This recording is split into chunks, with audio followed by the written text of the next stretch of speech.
Welcome to Season 3 of Unapologetically Woman.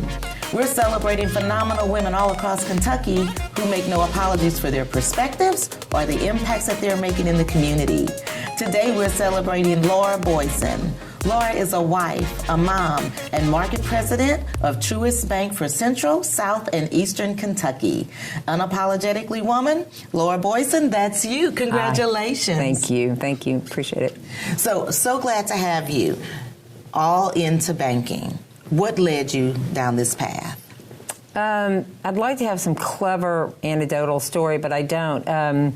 So I went through my undergraduate in accounting in 3 years. And in that 3-year period, my mother and I went on a trip to New York, and I saw J.P. Morgan, and I thought, that looks awesome. That was kind of became my role of what I was looking for. So I thought I'd go into banking. I took my last final, undergraduates in accounting, walked over and took the first banking job. So there was no magic to it. It was, I needed a job. It was find a job and get going. When I came out of college, jobs were very, very sparse. So just the ability to work, and I started at First Security National Bank, which at the time was the largest bank in Central Kentucky. So I was fortunate that I was at that bank, which ultimately became J.P. Morgan Chase. So I ultimately, the building I saw in New York as a child, I ultimately worked for that corporation. So I thought it would be something that you were tied into helping folks, but you took the opportunity that was available to you, and then I had student loans.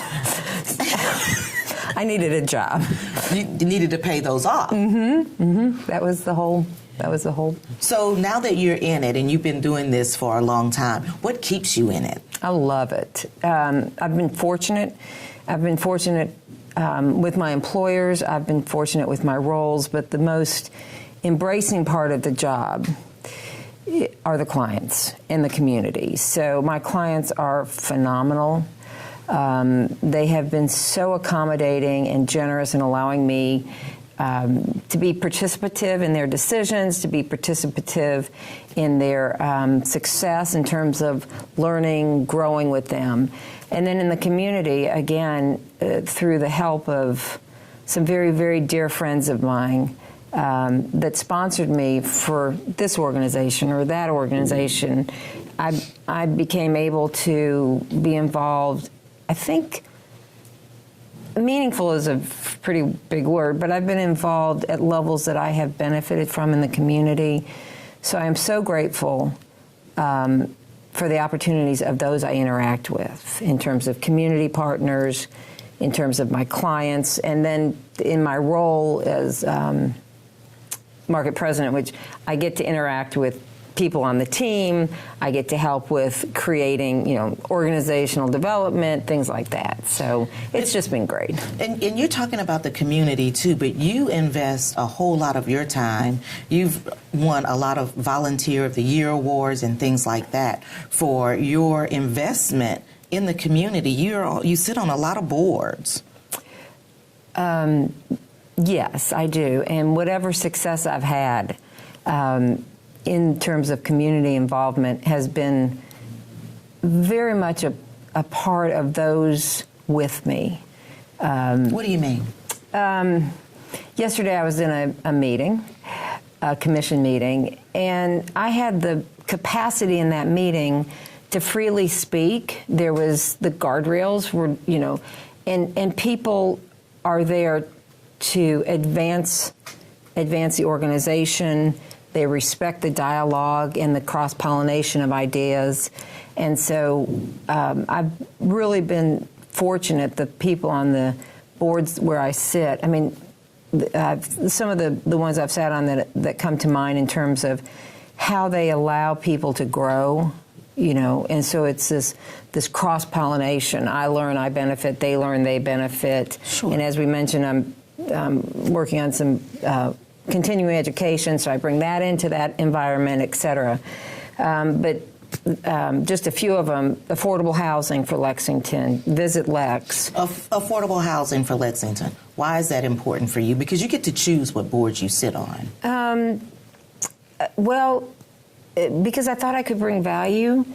And it's very, very difficult to be in a community if there's not parity, I mean, it's not authentic. Mm-hmm. So yeah, it's great to be on. I chair the Gatton College Finance Advisory Board. That's fabulous. I love it.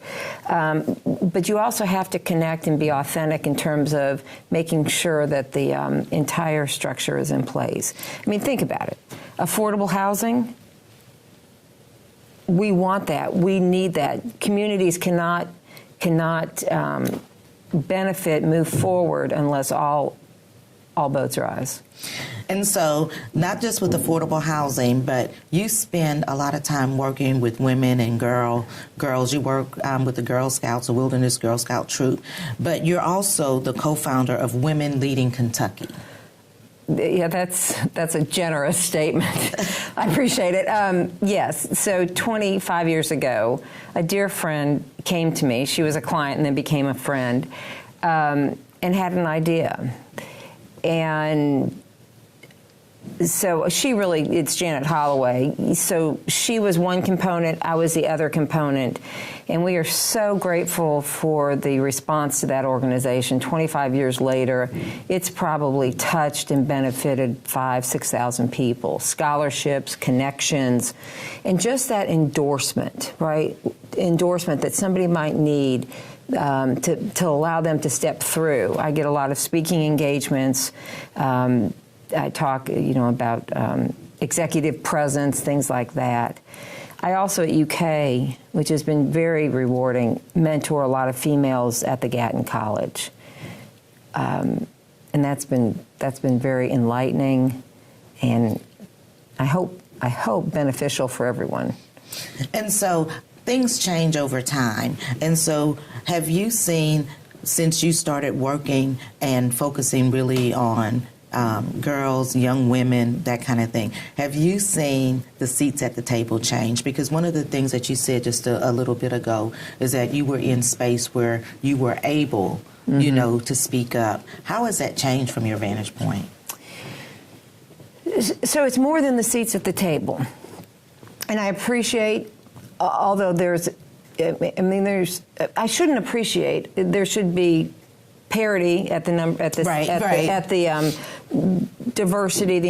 It's really more about that I want the people, all people on any board or any organization, to feel collaborative, to feel supportive, and to feel very safe that their opinion, well, I might understand what you say, doesn't necessarily mean I will always agree, but I certainly want everyone's opinion to be understood and evaluated. And so I believe wholeheartedly that the generation of which my youngest daughter is part of that generation, they have come into their voice, I think, much more confidently, and I'm very grateful for that. And I coach the females at UK that I talk to.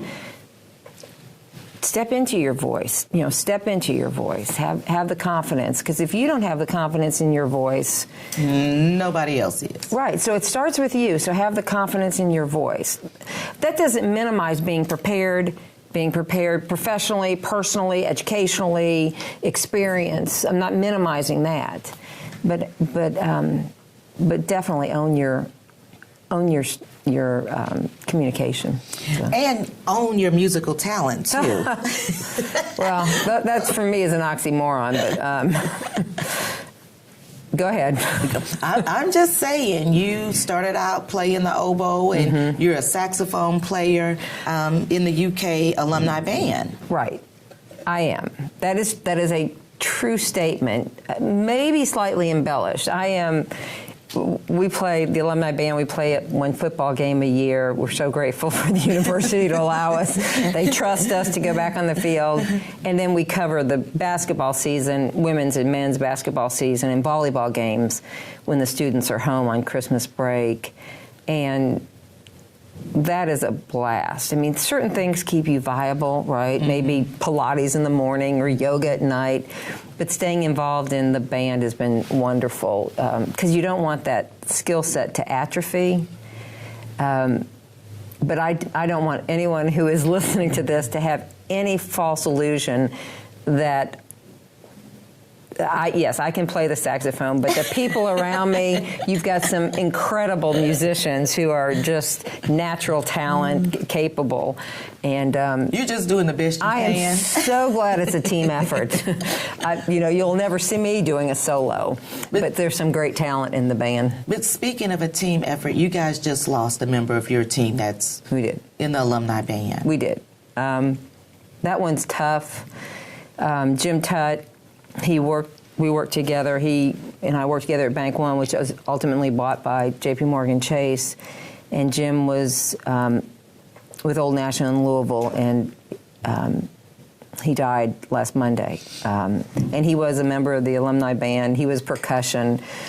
And just so people know, what we're referencing is a mass shooting that happened in Louisville at the bank last week. Yes. It's still a very raw subject. The entire community lost people they knew. The tragedy is overwhelming. The need to address, base issues continue in our community. Jim was a great guy. If you'll look him up online, he had a smile that was just permeated his soul, right? That smile wasn't just for the camera, it was his soul coming through. The Alumni Band, which I'm so grateful, they sent flowers in a snare drum. So, yeah, Jim would have enjoyed that. What do you think? Because it's getting closer and closer and closer to home. What do you think it's going to take to stop these kinds of things from happening? I think everyone has their opinion. Everyone has their reference points on what it should be. A lot of people feel it's this or it's that. But with any project or with any change management, it's a collective, holistic effort. So it is not, I have my opinion. I'm not educated like others in terms of how to manage this. But I think the first step is that it has to be comprehensive. It's not this or that. Or that. We have to stop being so polarizing and be more collaborative, intertwined in terms of how we manage this. It's hard. It is. It's hard. And it's not a linear discussion, and it's not a linear solution. And we tend to do that. Mm-hmm. Point A, cause and effect, point B.